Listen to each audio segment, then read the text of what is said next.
creo que tenemos que festejar, no solo porque los resultados son importantes, sino porque el caminar y el proceso lo es mucho más. Yo pido un aplauso por estar juntos sinodalmente como pueblo de Dios.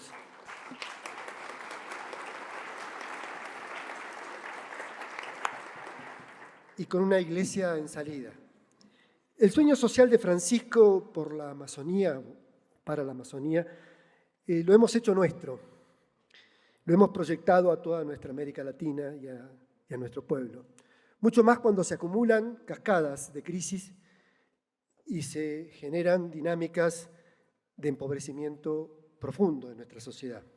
En este sentido, creo que es muy importante destacar que el sueño social nace de la indignación frente al conocimiento y frente a la toma de conciencia de las injusticias que atraviesan a nuestras sociedades.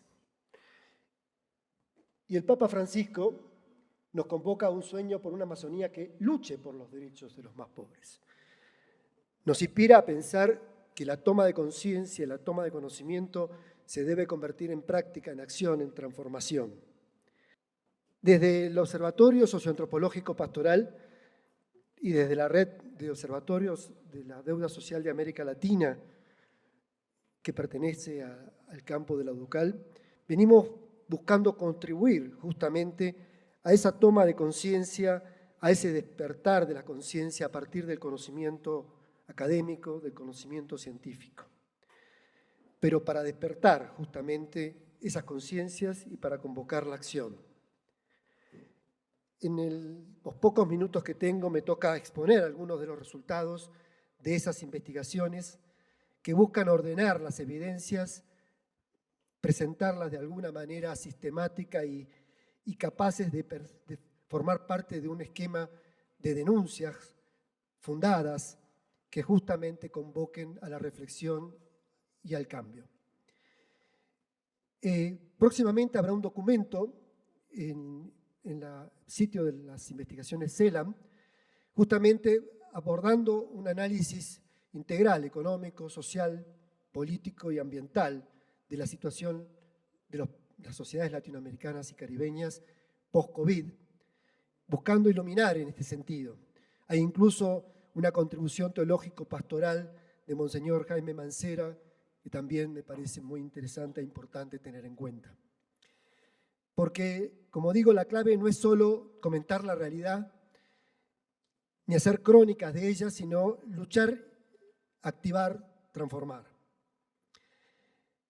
Frente a estas injusticias, o las injusticias que ofrecen nuestra realidad, y ante esta crisis, como menciono, de cascadas, hay una sociedad desbordante, tosuda, que se resiste a aceptar la dinámica de las injusticias y la acumulación de injusticias. Pero lo que es cierto es que las sociedades latinoamericanas están atravesadas por deudas sociales históricas, que estas no son nuevas, que nuestro sistema económico, social, político, ambiental no solo acumula desigualdades y privaciones injustas, sino que su devenir es insostenible para una ecología integral, para un desarrollo humano integral.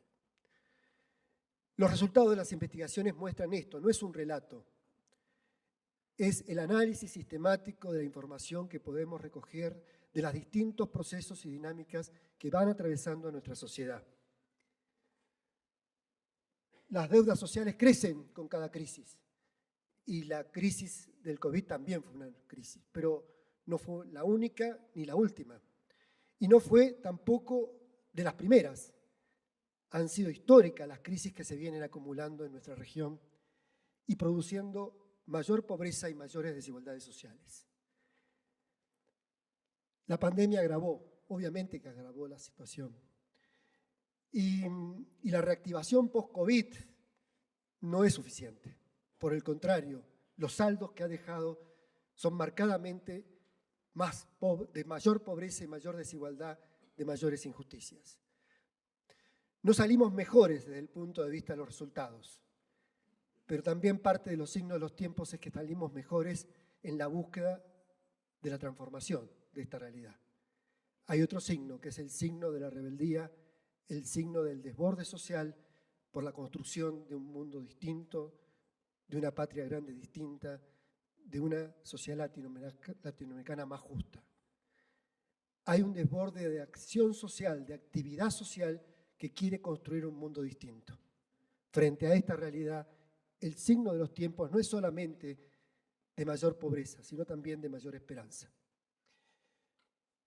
Algunos elementos que tenemos que tener en cuenta, por lo menos de aspectos que no han cambiado, que se agravan, pero que incluso eran previos al contexto del escenario COVID. 20% más rico de la población concentra el 70% de los ingresos y mucho más si consideráramos la riqueza material. Y el 20% más pobre, menos del 5%, mucho menos si consideramos los valores materiales. 140 millones de trabajadores pobres e informales en nuestro continente, un continente de 630 millones de habitantes. 60% de la población recibe al menos una prestación por protección social, pero no es suficiente para salir de la pobreza ni de la situación de miseria o desesperanza. 45% de los niños son pobres, 1 de cada 5 niños desnutrido o malnutrido. 35% de la población vive hacinada o no cuenta con agua potable, electricidad, gas o drenaje en la vivienda. Entre 4 y 5 de cada 10 jóvenes no terminan el nivel educativo secundario y si lo terminan no necesariamente están dotados de las capacidades y las calificaciones para enfrentar los desafíos ni del presente ni del futuro. Más de 40 millones de personas son migrantes forzosos o refugiados en nuestra región. 1 de cada 10 latinoamericanos. Los más vulnerables, mujeres, migrantes, pueblos originarios, personas con discapacidades, los niños y los jóvenes, poblaciones cada vez más vulnerables. Tengamos en cuenta que América Latina tuvo aporta el 8,4% de la población mundial, pero concentró más del 20% de los contagios en el mundo por COVID y que más de 1.500.000 personas fallecieron, el 25% de las muertes a nivel mundial. Esto marca la vulnerabilidad de nuestro continente, de nuestras sociedades, de nuestras instituciones, de nuestros estados. Si uno describe el proceso en términos de la estructura social latinoamericana, también debe reconocer o es necesario reconocer que no hay homogeneidad, que hay fuertes heterogeneidades y desigualdades sociales. Que una de las principales características de nuestra sociedad es justamente su heterogeneidad y su fragilidad frente a los procesos económicos, lo cual se expresa de múltiples maneras, algunas de las que expresé, pero también en su estructura social. No es una sociedad de pobres solamente. Hay un 30%, dividamos a América Latina en tercios, y hay un 30% de una clase media, media alta, integrada, que se reproduce claramente con capacidades de generar información, globalizada en contexto de sus actividades laborales y económicas, culturalmente incorporando la cultura global, mercantil, con pleno bienestar e integración, con capacidad de ahorro e inversión para sus futuras generaciones. Tenemos otra parte de la sociedad, otro tercio de la sociedad latinoamericana, en un sistema social que se ha conformado a partir de clases medias que pudieron tener movilidad ascendente durante los últimos 60, 70 años en América Latina. Sin embargo, ese proceso de movilidad ascendente se detuvo. Y hoy experimentan la frustración, el enojo, el abatimiento frente a crisis sucesivas y la imposibilidad de proseguir proyectando ese proceso de movilidad social. Frente a la crisis y frente a las promesas no cumplidas o ante los fracasos de estos intentos político-económicos de llevar adelante soluciones fáciles y no estructurales a los problemas de nuestra sociedad, forman parte de una sociedad que le demanda al sistema político reacción o denuncia el sistema político como un sistema político fracasado. Y corremos el riesgo en ese contexto de que también el sistema democrático pueda quedar afectado y que la vida democrática pueda quedar alterada. Es justamente la raíz de nuevos populismos o de formas autoritarias de gobierno.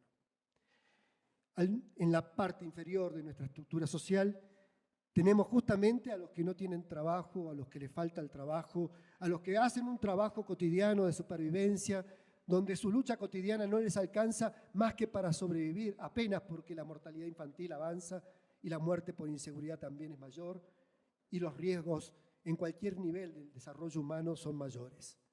Un tercio de la sociedad postergada que lucha por sobrevivir, por subsistir y que no tiene respuestas, ni de la otra parte de la sociedad, ni del Estado democrático.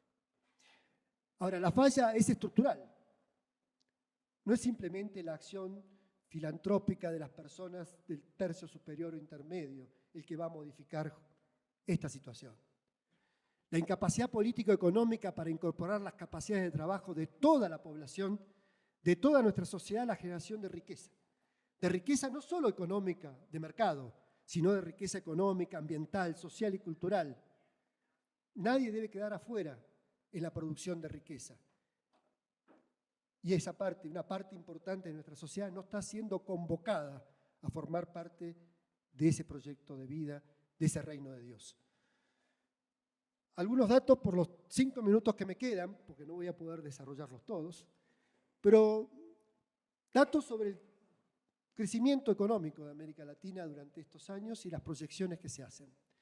América Latina tuvo entre 2019 y 2020 la mayor caída del Producto Bruto ingresos, del Producto Bruto regional a nivel mundial. 8,1%. Descendimos 10% casi en nuestra riqueza económica existente. Recuperamos 7%. Seguimos recuperando en un 4%, pero las proyecciones van a la baja. Para el resto del mundo las proyecciones no son tan pesimistas. Ni lo fueron tan catastróficas, ni han sido, ni van a ser tan negativas. Se nos vienen años en donde las crisis se van a seguir acumulando, donde la situación económica no va a favorecer la inclusión ni de esas clases medias vulnerables, ni mucho menos de esos pobres más pobres. Se vienen años de mayores injusticias, de mayores deudas sociales. Lo expresan las tasas de pobreza que desde el año 1990 venían cayendo, las barras azules, el porcentaje de población que no le alcanza, sus ingresos no les alcanza para garantizar un mínimo funcionamiento social, incluida la alimentación. 51% en el año 1990, llegamos a estar en el año 2014 el 27-28%, estamos ahora en un 32% y va en ascenso. Algo similar ocurre con la pobreza extrema, con niveles que llegamos a tener de 15 a 7,8%, pero ahora estamos en el 13% y nuevamente estamos en ascenso. Más de 200 millones de personas en situación de pobreza, 45 o más de 45 millones de niños. Los más vulnerables, los jefes de hogar sin educación primaria, los pueblos indígenas, los niños y las niñas adolescentes, las personas residentes en áreas rurales, los afrodescendientes y los migrantes. La inseguridad alimentaria severa es el indicador de experimentar hambre en forma sistemática. Ni hablemos de la desnutrición, que podría ser mayor, solamente el hambre. Dentro del hambre, América Latina experimenta 1 de cada 10 latinoamericanos tiene experiencia de hambre frecuente. Mucho más en el Caribe que en las otras zonas del continente, por arriba de lo que ocurre en la media mundial. Si sumamos la inseguridad alimentaria severa y la moderada, que es la inseguridad alimentaria fundamentalmente, el 30% de nuestros latinoamericanos experimentan esa situación, 3 de cada 10. Perdón, el 40%, 3 de cada 10 a nivel mundial. Y cerremos con esto. A pesar del crecimiento económico y de las políticas de protección social, y que apuntan a veces a fomentar el mercado interno o a ampliar las políticas sociales, tengamos en cuenta que se busca ampliar hoy por hoy el gasto social sigue siendo muy débil en el contexto latinoamericano. La redistribución que se hace por el gasto social alcanza solo al 10% en promedio del PBI, del Producto Bruto Interno. Pero a pesar de todos los esfuerzos que han hecho los estados y los gobiernos en este sentido, se han ampliado las brechas productivas estructurales que ponen límites a la caída de la pobreza y a procesos de convergencia y desarrollo a nivel social. Los resultados son fallidos, mala praxis. Más que el desarrollo, un modelo de desarrollo, un modelo de subdesarrollo atraviesa a nuestras sociedades. Tanto la desigualdad persistente como la pobreza estructural no son el resultado de la nada, del Espíritu Santo, de la naturaleza. Es el resultado concreto de políticas económicas productivas desequilibradas, de un modelo económico estructural que nos lleva a esos efectos, con justamente efectos de exclusión, marginalidad, desigualdad, que se expresan en términos sociodemográficos, socioocupacionales, ambientales, en donde las dirigencias se ven cada vez más distantes de la realidad social, de la realidad de los pueblos más pobres. Aunque se expanda la economía vinculada al sector externo, sea agropecuario, industrial o extractivo, no habrá derrames hacia los sectores medios y más pobres de nuestra sociedad si no hay políticas activas de desarrollo productivo hacia el mercado interno, el sector informal y la economía social y comunitaria. Tiene que haber transferencia, redistribución, no solo del ingreso en términos de la ayuda social, redistribución de las capacidades de producir riqueza. Riqueza no solo mercantil, sino riqueza económica, social, cultural, ambiental. La dificultad del cambio, y este es el campo académico, bien podemos dar cuenta de esta conclusión. La dificultad del cambio, de este cambio de modelo, no está en sí mismo en el modelo económico, en la ecuación económica. Sabemos cuál es la ecuación económica que nos llevaría a un desarrollo más equilibrado y más justo, sino que el problema está en el sistema político dirigencial. Cada vez más alejado de la sociedad de los pobres y del bien común.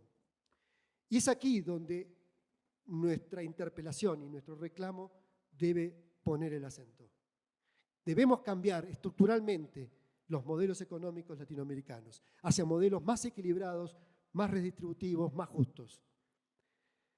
Es labor cotidiana de la gente de a pie, en parte la construcción de esa cultura, de esa conciencia y de ese reclamo, sí, pero la construcción de esa transformación está depositada en nuestras dirigencias económicas, sociales y políticas, fundamentalmente políticas. Y ahí hay un gran déficit en calidad humana y en capacidad humana para llevar adelante esas transformaciones. Es ahí donde el reclamo y la construcción del bien común debemos, esa es la consideración académica, debemos hacer prioridad. Muchísimas gracias.